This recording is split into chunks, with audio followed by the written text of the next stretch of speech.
Nigeria will be impartially governed according to the rule of law. We shall defend the nation from terror. We shall remodel our economy so fresh subsidy is gone. The central bank must work towards a unified exchange rate. It's been 2 years now since President Bola Tinubu made those solemn, far-reaching pledges when he was sworn in as the 16th president of Nigeria on May 29, 2023. Halfway through his 4-year term of office, President Tinubu is taking some of the boldest and toughest decisions that are now placing Nigeria on the sure path of genuine growth and progress. I speak as a member of the Presidential Economic Coordinating Council, and I speak as someone who, from time to time, is opportune to have some conversations with Mr. President. His ruthless commitment and desire to see a transformed Nigeria is unrivaled.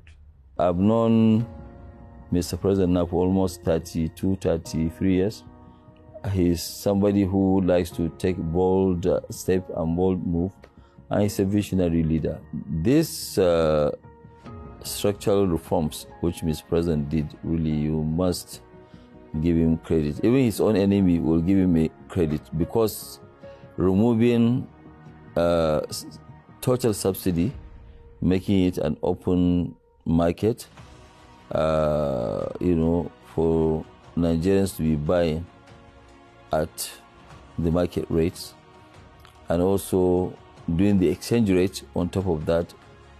On top of that exchange rate, also doing the removal of subsidy to some of us in the high class in terms of electricity consumption, because 241% increase wasn't really a small thing. But all these have actually been absorbed by people without burning tires, without this, so it was actually accepted. And this has actually reduced the drain on government's resources. But on this one, really, I think Mr. President has actually done extremely very, very, very well. Because these were things that I thought they won't happen in our lifetime, but here we are. Nigeria's economy was severely challenged when President Tinubu assumed office in May 2023. Revenue had fallen, with debt servicing taking about 90% of government receipts. Oil production had also fallen to a worrying level. The government had a mounting of foreign exchange obligations to deal with. There were fuel subsidy obligations running into trillions of naira. Nigeria's economy was on a cliff and in an intensive unit. And we weren't sure how soon it will fall. But when he came in, within a year, Nigeria moved out of the intensive unit, moved away from that cliff, and is now in a recovery position. The economy was practically on the brink. Our external reserve position, particularly the net external reserves, were so bad that it was so difficult for us to fund our foreign transactions.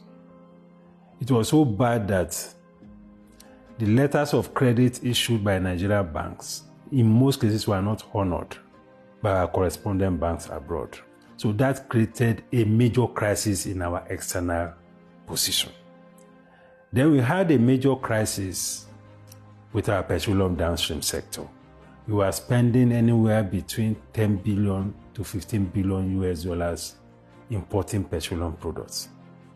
So that created a major fiscal crisis.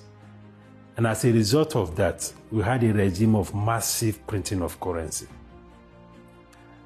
At the inception of this administration, I think there was a currency printing liability was about 23 trillion naira that was inherited by this administration. And that had very serious implications for our macroeconomic environment, for inflation, for deficit. And to make matters worse, the printing of money was done in a manner that was completely not transparent. So it was a very, very bad situation that required urgent resetting of the economy. 2 years on, and with bold and sometimes difficult economic policies, the economy is beginning to turn the corner. Government revenues have dramatically increased, just as revenue to debt service has also come down to around 68%. States and local governments now get more allocations than ever. Thus, I've been able to push out economic growth that was the highest rate that Nigeria has seen in 10 years with what we did in 2024. And alongside that growth, we have seen other great indications. Reserves of close to $40 billion. Unencumbered reserve has grown by about $20 billion, which is from 3.99 to 23 billion dollars. Nigeria was able to pay its IMF debt, the one that was procured during COVID, $3.4 billion fully paid, leaving some items of interest rates and special drawing rights to be addressed. Even we have also paid down Eurobonds and the of about $2 billion of Eurobonds that we paid in 2024. And the states in 2024 alone in 2024, the states paid down 32% of their total global loans. Now I can tell you that as a member of the National Economic Council, for the past 9 months, NNPC has not brought any money to Federation account. We largely depend now on Federal Inland Revenue and Nigerian Customs and non-oil revenue as our major source of funds for Federation allocation and fiscal mobilization. The courage that has been displayed by Mr. President is quite unusual in this part. The hard decisions that we've spoken about for God knows when, he's been able to confront those twin problems. First, with regards to fuel subsidy, gulping about $10 billion every year. So he came in day one, faced that head on. And then the issue of devaluation of the currency and floating it, ensuring that there's transparency and confidence built in the last few months. Stability is fast returning to the foreign exchange market, and the country has just recorded a balance of payment surplus of $6.83 billion for the financial year 2024. I would say that we are entering what you can call a stabilization phase of the economy. The kind of volatility that we experienced in the second half of 2023 up onto the second half of 2024, those volatilities are beginning to fizzle out. From the second half of 2024 up until now, we have witnessed a kind of normalization, especially in the macroeconomic environment. Our Fitch ratings are up. The reforms in NNPC, the signing of the new Investment and Securities Act, several important pivotal reforms that globally and domestically, everyone can attest to the inflection point that is the Nigerian economy this year. Portfolio investment is up. FDI is also up.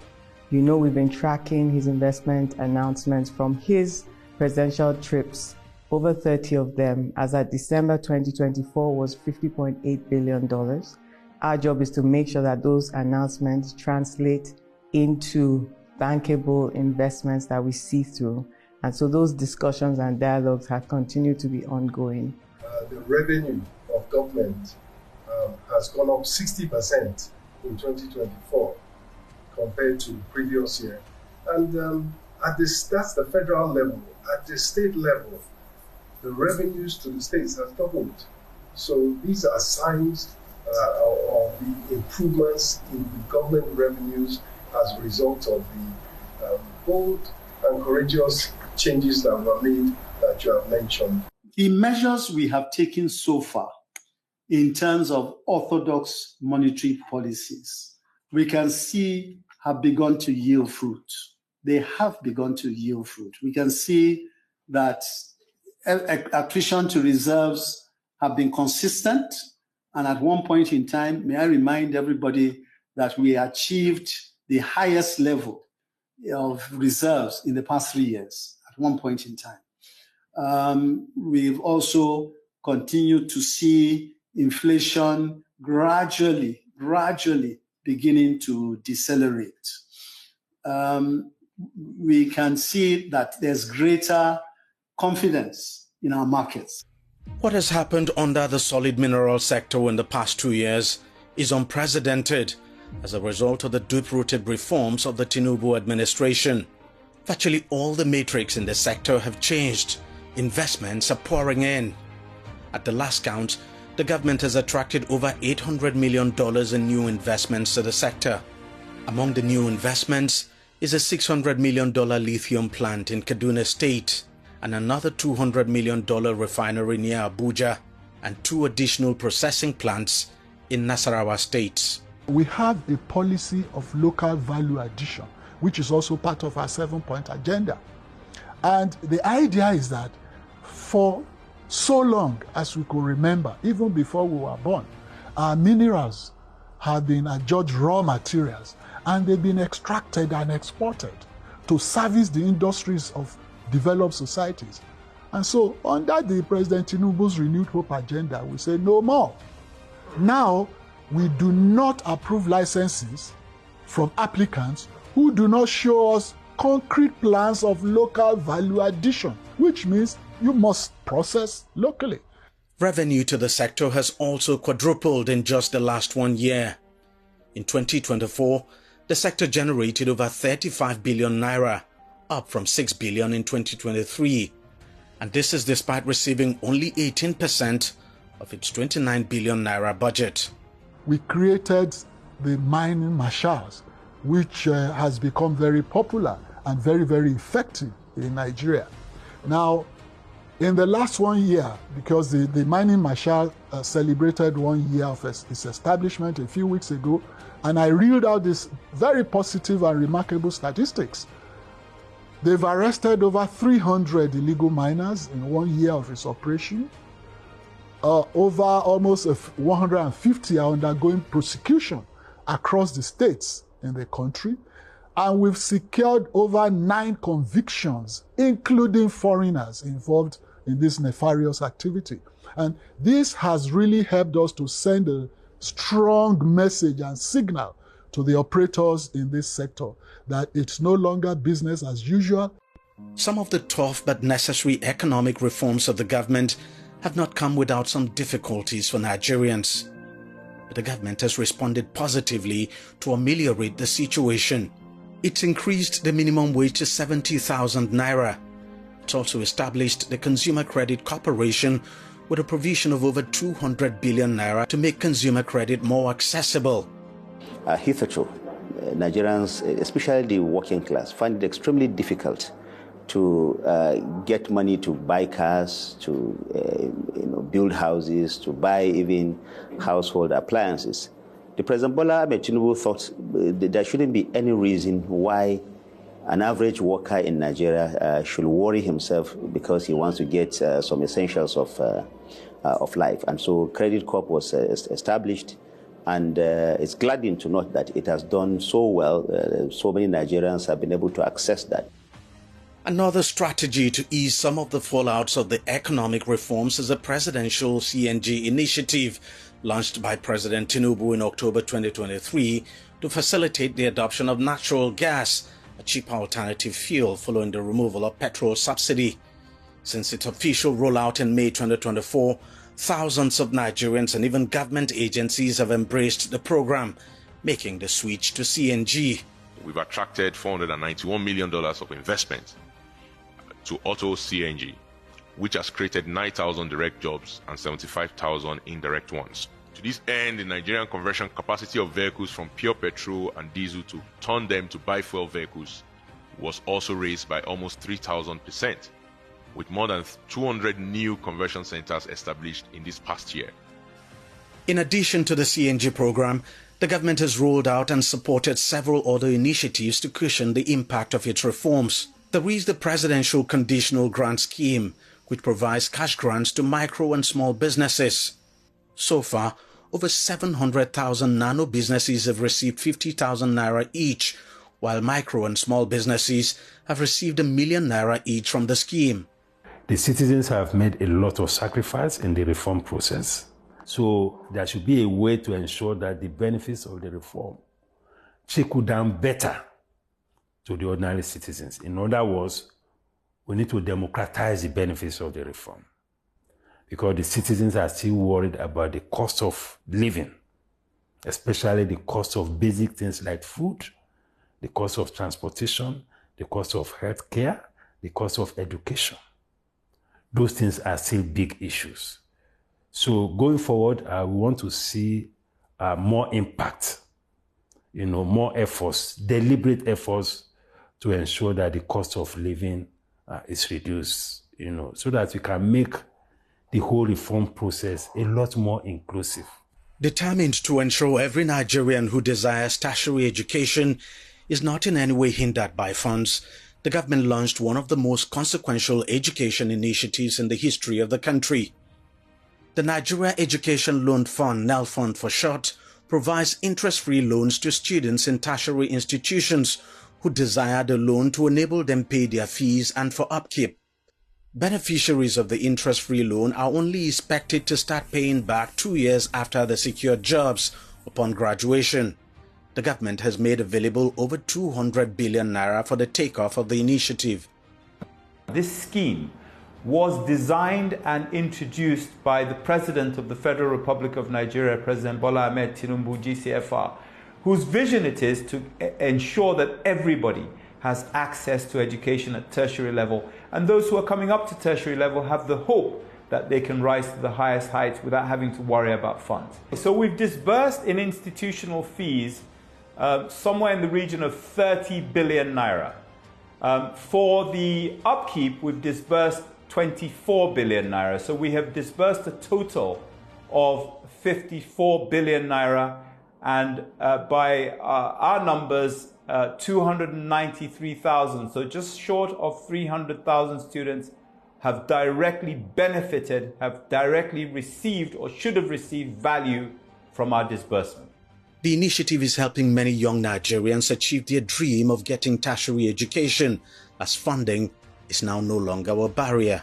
Today, no child can be denied access to higher education because he comes from a poor family. He wasn't born to wealth and privilege. Some countries in Africa have visited Nigeria to learn the mechanics of this program. It's a landmark program. The passage of the Petroleum Industry Bill in 2021 set the stage for a revolution in Nigeria's oil and gas industry. That revolution is now beginning to happen under the watch of President Bola Tinubu. Before this government came, it's very fundamental. There were a lot of, companies that were divested. And as they were divesting, divestments were frustrated. But when this government came, we went around the world campaigning that come and invest in Nigeria. And the question was asked, the companies in Nigeria couldn't divest, so how can I bring my money to invest? If tomorrow I want to divest, how do I divest? And we told them that, look, this is the new government with a new direction. And so we have been able to successfully, allow the divestments to take place. The president, graciously approved of the divestments. And today, Nigeria's story has changed. And Nigeria is a country that you can bring your capex to invest and also divest as well. For someone who had this experience, to see today an administration that allowed the Seplat Exxon transaction to go through successfully, I commend it. It's not me, Tony Miller or Holdings Group buying it. It's others, but I commend it. Those are the signaling effect people want to see, investors want to see, that brings them to invest in the country. And by the way, not just investors come to invest, financiers, because we need capital. Those who will release that capital, want to make sure that where the capital is going to is conducive. So when you approve Seplat Exxon transaction that has been on the table since life started, it is telling a signal. You don't need any CNN advertisement. Investors are now showing renewed interest in Nigeria's oil and gas sector. In December 2023, French energy giant Total Energies committed to invest $6 billion in the country's oil and gas industry. Other IOCs like Shell and ExxonMobil have also demonstrated similar commitments in the region of $13 billion. There are investments that have run into tens of billions of dollars. There is also another investment that is coming that is about $20 billion, but it's good for it to come. It is announced, when it is right, but we are very close. I believe that within a very short period, that announcement will be made. The country's refineries are now coming back on stream. Together with the privately owned Dangote refinery and other modular refineries, they've helped to cut Nigeria's petrol import by around 50%. It's now only a matter of time before the country completely ends petrol import and safeguards foreign exchange. Within no short period of time, we will have 1.2 million barrels of refining capacity. What that does is, of course, it makes us self-sufficient in petroleum products. It gives us the ability to export petroleum products efficiently, formally, legally, and profitably. But more important than that, along with that refining capacity comes the production of industrial raw materials from the adjoining and complementary petrochemical complexes. Oil theft and other constraints still remain threats to the country's crude oil production target of at least 2.1 million barrels per day in 2025. But the government is not giving up on its projection. Oil theft, was a major challenge as we came, but, with the collaboration of security agencies together with civilian contractors, we've been able to, reduce the oil theft. And that is why you see the increments that we've made, over the last 2 years. But we will continue to improve on what we have been able to achieve. On security, I speak as a significant investor in the oil and gas sector in Nigeria. Our group, as Energies, we are the third biggest producer of oil in Nigeria today. We produce over 50,000 barrels of oil on a daily basis. In December 2021, I tweeted and I cried out because we will produce, and what we'll get at the end, when we put in the pipeline, we'll get 3% of total production. And so we cried out and we shut down. We said it's totally unsustainable. We are working for thieves on the country.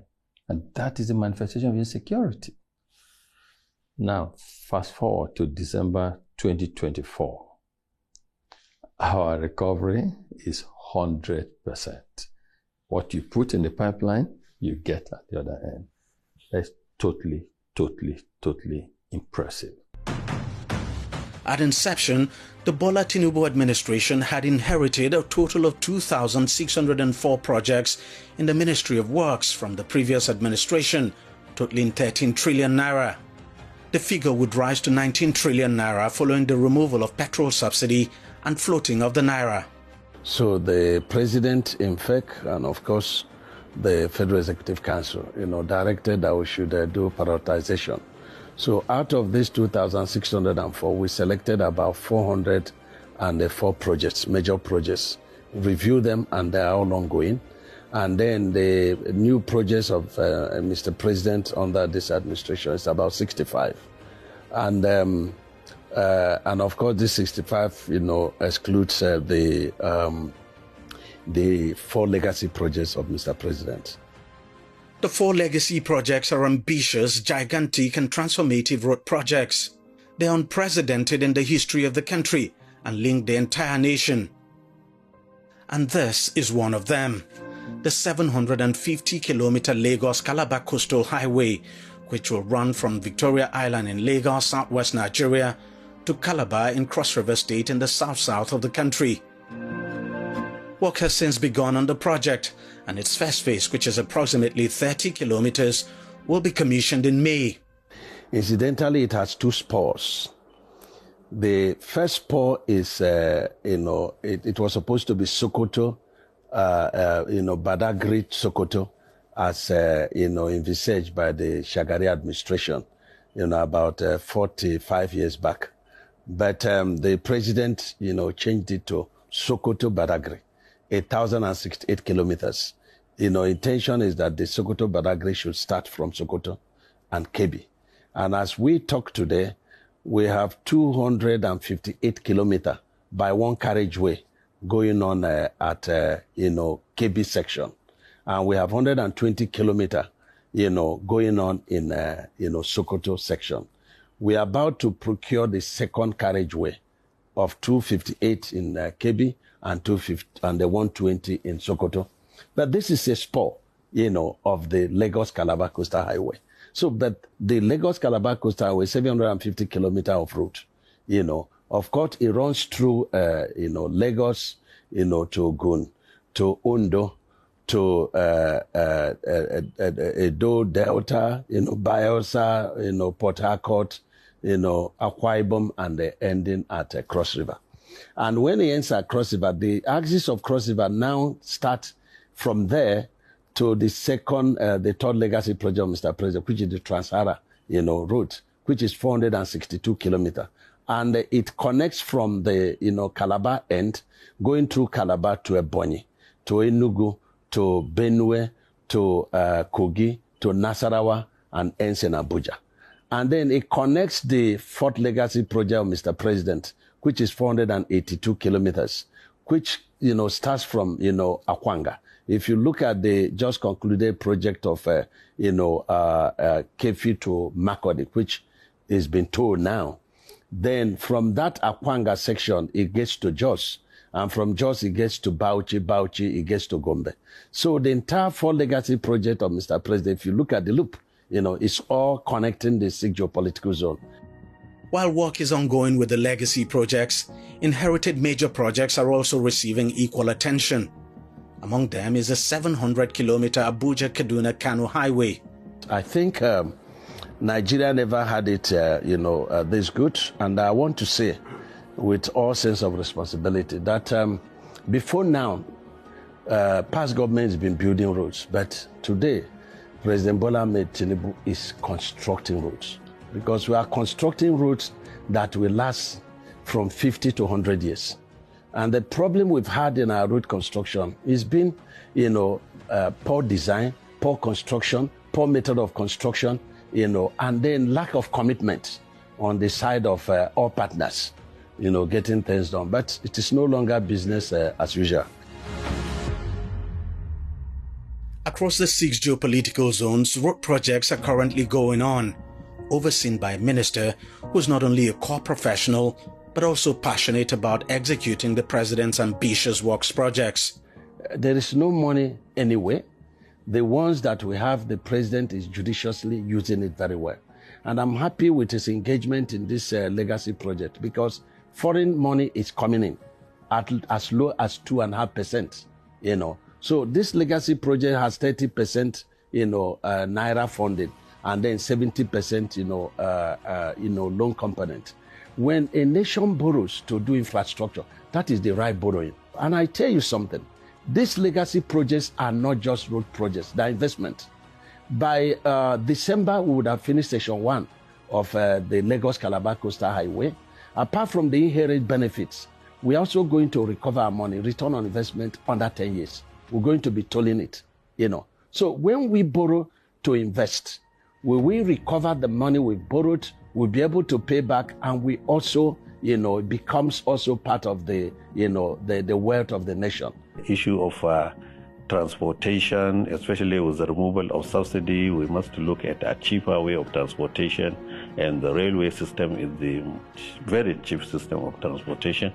And he continued with what the previous government started, the railway system from Lagos to Ibadan, from Ibadan to Kaduna, from Kaduna to Kano, Kano to Daura, Daura to Katsina, Katsina to Maradi, Maradi to Jibia in Niger Republic. That project has continued. Work is going on now. And the AKK, Ajakuta, Kaduna, Kano gas pipeline, which is absolutely necessary for the industrial development, especially in those industrial cities like Kaduna, Kano. You see, that work is going on. To address the housing challenge confronting the country, President Bola Tinubu, on assuming office, launched the renewed Hope City and Estate Housing Initiative with a plan to build 100,000 housing units over a period of 3 years. That plan is now fully on course. Thousands of homes are currently being built across different states. The first set of houses will soon be handed over to successful applicants.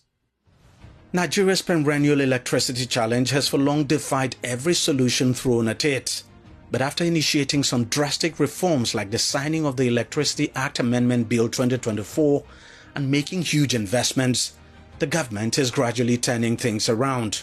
On 2nd of March 2025, Nigeria reached a remarkable generation available capacity of 6,003 megawatts, marking the first time this level had been recorded in the country's history. That is not enough. This achievement was followed by a peak generation evacuation of 5,801.44 megawatts on 4th of March 2025, which also saw an impressive daily energy output, the highest ever, 128,370.75 mega hours per day on that very day. We've always been in 118, 119,000 megawatts on a daily basis, but we achieved 128. That is the highest energy ever consumed in a day since power sector came to being in Nigeria, and we are proud to achieve this. It took the country about 40 years to attain 4,000 megawatts of power, but with its reforms, this government has been able to add 1,700 megawatts to attain a peak generation of 5,800 megawatts in less than 2 years. Now that we have created the trajectory, if we sustain this trajectory, I can assure you that before the end of this administration in 2027, the first 10 of this administration, 2027, we should be able to generate and distribute nothing less than 8,000 megawatts of power. Investments are now coming into the electricity sector as a result of the reforms by the government. Many states now regulate their own electricity market. The government is also investing heavily on renewable energy to power communities across the country that are not connected to the national grid through the Rural Electrification Agency. While the electricity sector still faces a number of challenges, the reform in the sector is no doubt changing the narrative one step at a time. In the Federal Capital Territory, Abuja, an infrastructure revolution is going on. The Minister of the FCT, Nyesom Wike, and his team are bringing the president's ambitious aspirations for the capital to reality, one project at a time. In just 2 years, the number of projects executed and completed is mind-blowing. And they run across the entire FCT, covering both the city centers and satellite areas where many of the residents and indigenous people live. The leadership Mr. President has shown is what will encourage us to take bold decisions to say, we can't continue to be business as usual. We must do things in different ways. But before that, it will be difficult because that leadership was not provided. And you don't want to go and take a decision where you're embarrassed by appointment. Nobody does that. So now we have seen that we have a leadership that's focused and said, it wants results. It does not want excuses. It does not want, oh, you see, people did it. No. He has confidence in you. He believes you have what it takes to support him, to achieve what he has promised Nigerians. So what is all this excuses that this happened, that didn't happen? So all we are doing is to continue for where we stopped last year. Last year, it took us about 12 days, 13 days of commission of projects. This year alone, it's taking us 19 good days of projects that will touch on the life of the people, those who reside in the city and those who reside in the satellite sector. It doesn't happen. The projects are fast changing the face of Abuja. New bus terminals have sprung up in the city. New roads and bridges have been built, and more are still under construction. Satellite towns are now being opened up as genuine development is reaching underserved communities in the FCT. One of the key sectors President Tinubu prioritized on coming into office is the health sector. It's partly what informed his decision to poach Professor Mohamed Pate from the Global Vaccine Alliance Gavi and appointed him Nigeria's coordinating Minister of Health and Social Welfare. Almost 2 years on, and with the introduction of several reforms by the administration, Nigeria's once broken health system is now being fixed.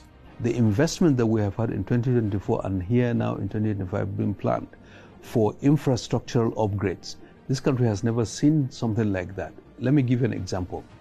Cancer, which is a major issue that is emerging in our society. President approved for 6 major cancer infrastructural upgrades and equipment upgrades in 2024 in February. World-class radiodiagnostic centers in collaboration with NSIA, for instance. There are 10 major radiodiagnostic centers that are being constructed right now. The subsidy that the federal government provided for dialysis, for instance, for kidney patients.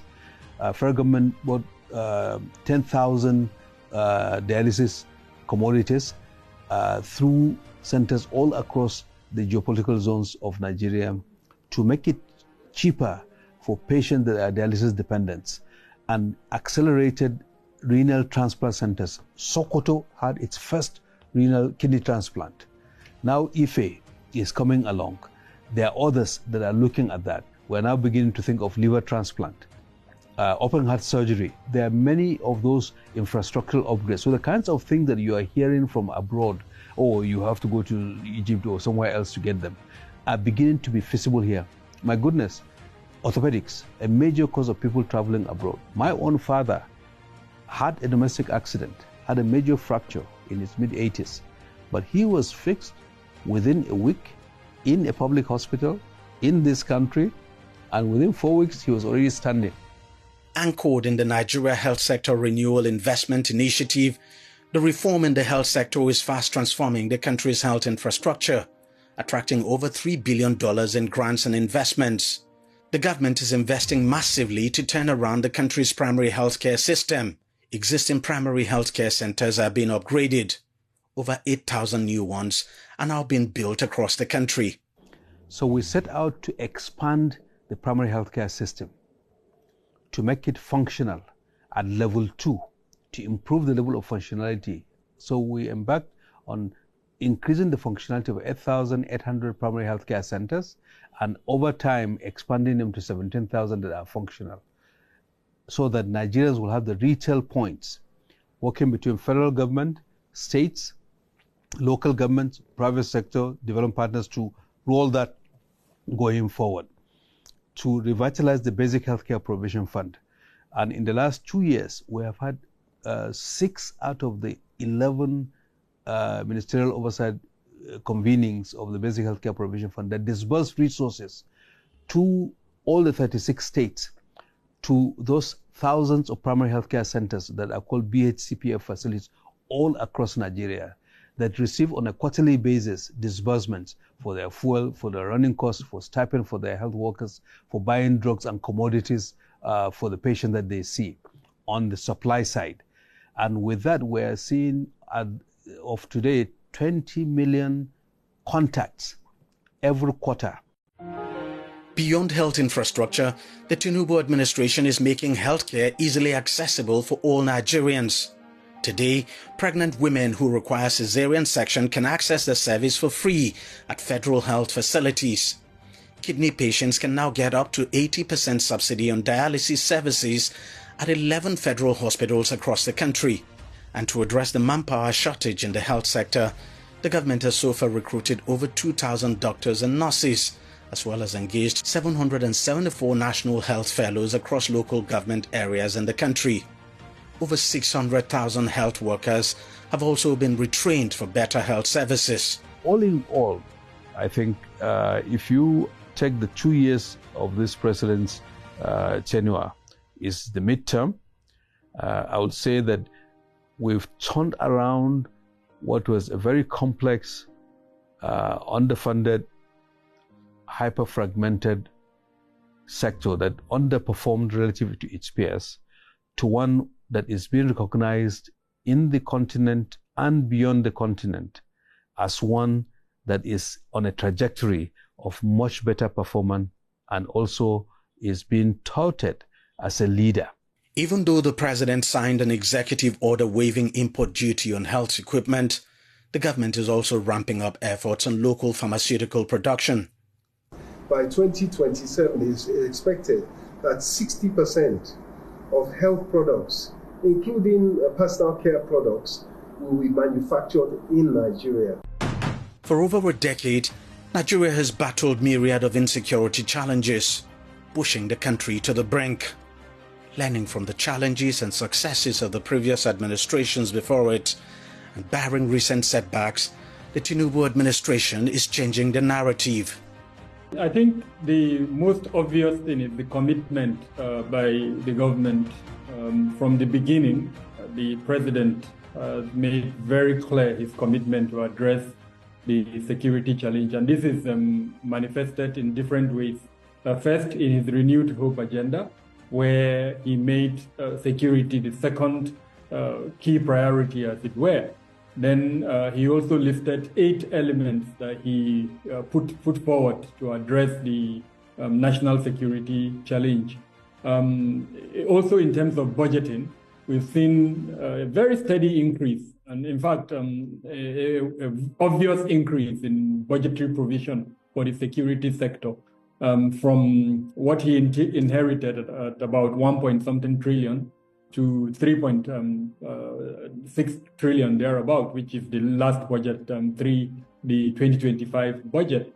We've also seen his engagement with the security sector leadership. You recall that one of the first things he did after his swearing in on May 29, 2023, was to visit the Office of the National Security Advisor, and he also had meetings with some of the security sector leadership. So that commitment, I think, it's unquestioned. In just 2 years, the security reforms of the administration are bearing positive results. Terrorist attacks are declining. At some point, they've reached their lowest in over a decade. Terrorism-related deaths are also coming down. Attacks in the southeast have now been reduced by almost 75%. The last 2 years is watershed, indeed, in the fight against banditry. 11,250 hostages on record free. A decline. We started witnessing the decline in abduction. Decisive blows to top warlords. The Kachallas, Ali Kachalla, Boderi, Halilu Sububu, Dangote, Isu, Yellow, Damuna, Buhari, all of them have met their creator. Over 50 of such leaders were eliminated. Over 70 of their deputies, commanders, and hundreds of foot soldiers neutralized. In the Northeast, Mr. President, where it all started over 20 years ago, the Boko Haram, the jihadis, over 13,543 terrorists and criminals neutralized since we came in. Over 124,408 Boko Haram ISWAP fighters and family members surrendered. Over 11,118 weapons recovered and destroyed.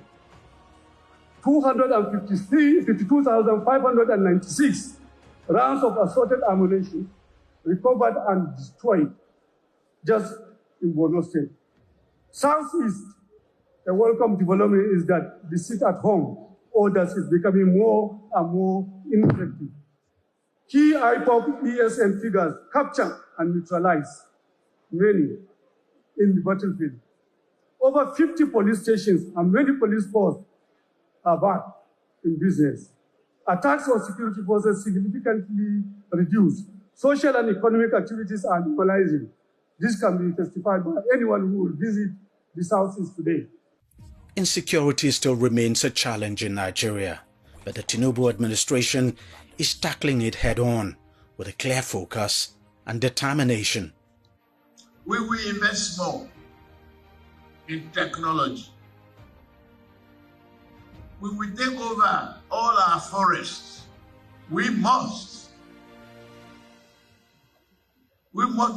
neutralize kidnapping, banditry, and terrorism. It was never like this before in Nigeria. But we will reverse the trend. The aviation sector is not left out in the gradual transformation of the country as a result of the Tinubu administration's bold initiatives. Since he was appointed Minister of Aviation and Aerospace Development, Festus Keyamo has been leading the charge to transform the sector in line with the president's plan. Through policy trusts, we have restored international and global confidence in the aviation ecosystem, especially in the leasing, global leasing world. We have brought back that confidence in the Nigerian ecosystem. And we have been able to do this, by instilling integrity in our system.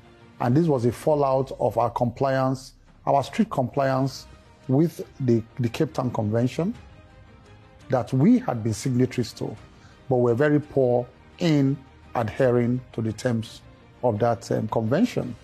And so it was public knowledge last year that we went ahead and took practical steps to comply with the tenets of the convention. We signed the practice direction in Nigeria, and then also rolled out the IDERA by the NCA.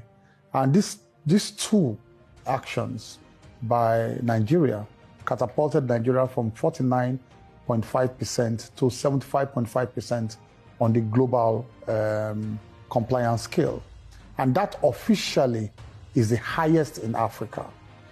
So as I speak with you, international leasers and financiers are back in Nigeria right now. And it's only a matter of time, not a long time, before Nigerians will feel the full impact in terms of newer aircrafts, in terms of lower prices, ticket prices, because it will lead to more competition, both on domestic, regional, and international routes. The new international terminal in Lagos, built by the previous administration, is now fully operational. Plans are now underway for a complete remodeling of the old terminal. Several routes are now being opened for ease of connections across the continent and beyond. And some airlines that left Nigeria in the past are now back. Key bilateral air service agreements have been finalized, integrating Nigeria more deeply into the global aviation ecosystem, facilitating easier and more efficient air travel between Nigeria and other countries under mutual benefits. We have been able to open up a number of routes again for our domestic airlines, and also to attract some other international airlines to ensure that traveling experience for Nigerians is enhanced, and Nigerians have more options on some of these international routes. And so, of course, you saw the return of Emirates, the return of Emirates to the Nigerian domestic international routes. The return of Emirates to Nigeria, and Nigerians are beginning to enjoy that hub now in Dubai in their international travel. But there are other routes that we have been able to attract to Nigeria. You know, the Italian route had been closed for decades. Air Italia stopped flying to Nigeria many years ago. We've been able to attract another, international airline. And today we have opened up the Italian route again. We have also opened up the Algiers, Abuja, and Douala route, Cameroonian route. Before, it was so funny that you could not even take a 1 hour flight to Cameroon. It was so funny. And when I came to office, I said, how could this happen? Just 1 hour to Cameroon.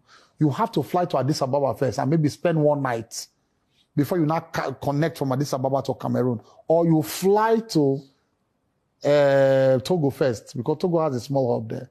And then from Togo, you now come and you start flying all over Nigeria again. You'll be flying on top of Nigeria to go to Cameroon. That was how, odd it was in terms of connectivity. But today we have been able to attract that and so on and so forth. So we have opened up so many other routes today in Nigeria.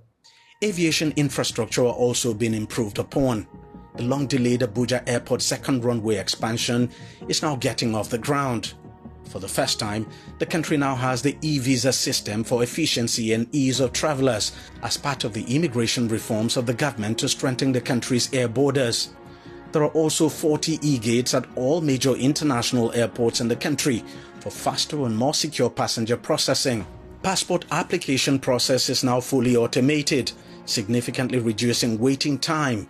Gone are the days of passport backlogs. What we've been able to do is to introduce the contactless passport application system for, obviously, passport renewals. So, and that is live and direct. It was started in November. I think November 1st, we started last year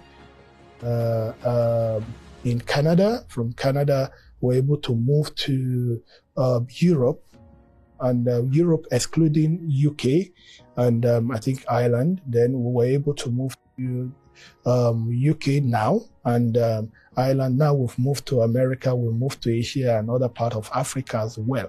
So it means that a Nigerian does not need to go to the embassy to renew his passport. Another major thing that we're also doing is to also bring a bit of to be serious integrity to our passport.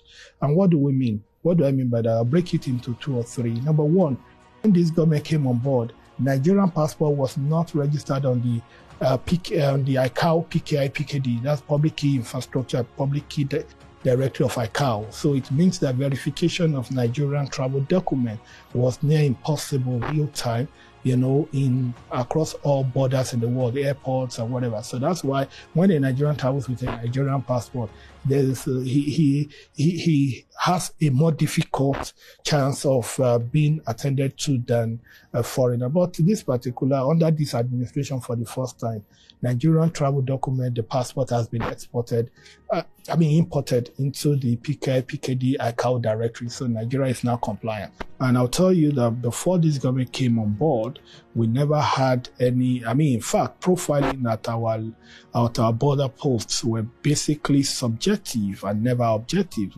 Profiling wasn't based on the principle of objectivity. And you know that any decision that you make on the premise of subjectivity is likely going to be laden with errors.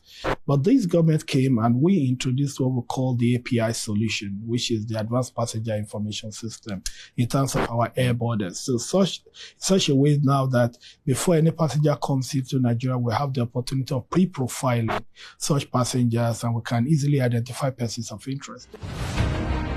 Successes have also been recorded in the agriculture sector. The government is driving a massive mechanization process to boost food production and security. Thousands of tractors and other agricultural inputs have been deployed to help farmers not only farm on a large scale, but also rapidly improve their yields. Mr. President has transformed agriculture from potential to performance.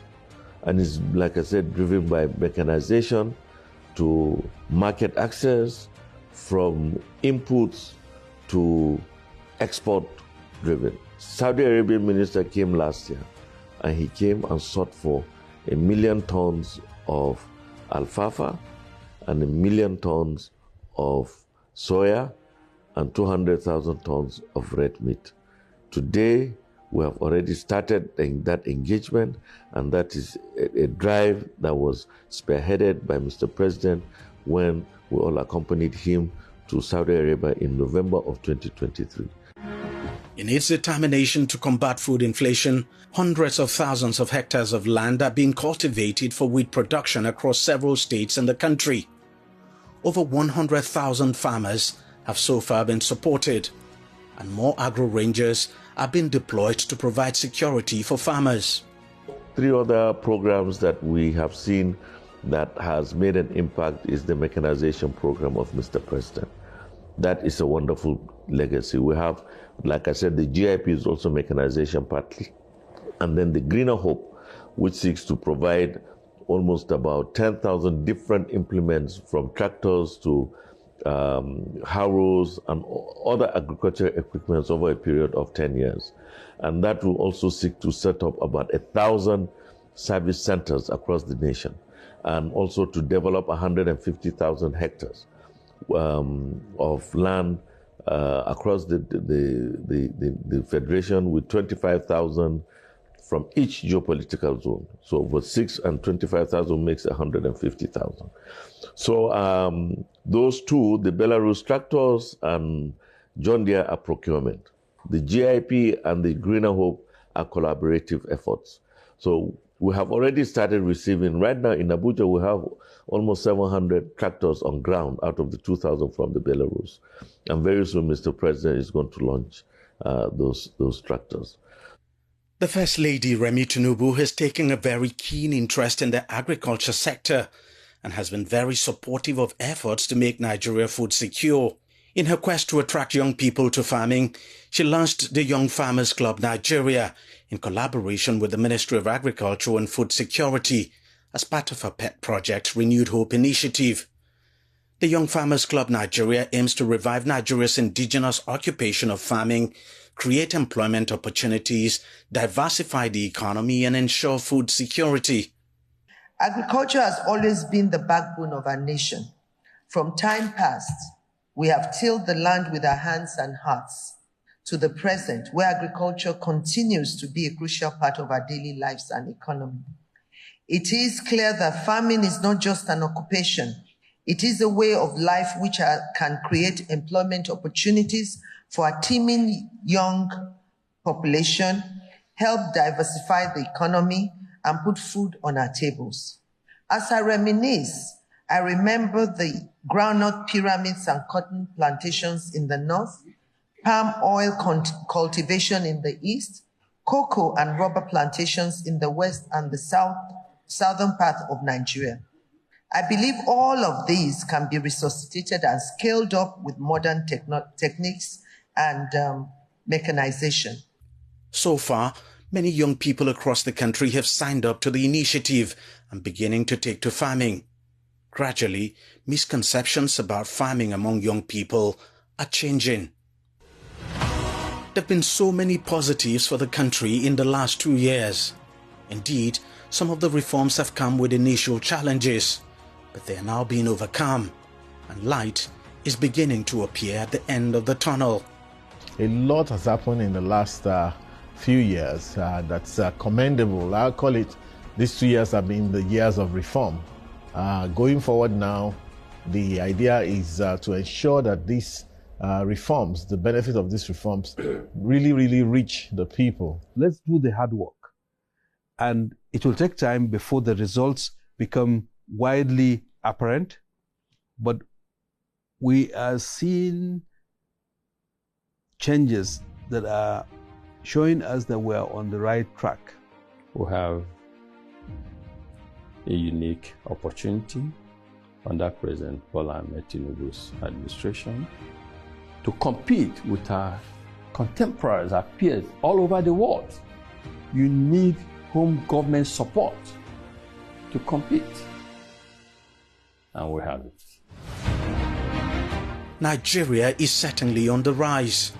With the Renewed Hope agenda, the Tinubu administration is fixing Africa's most populous country and getting it to fire on all cylinders.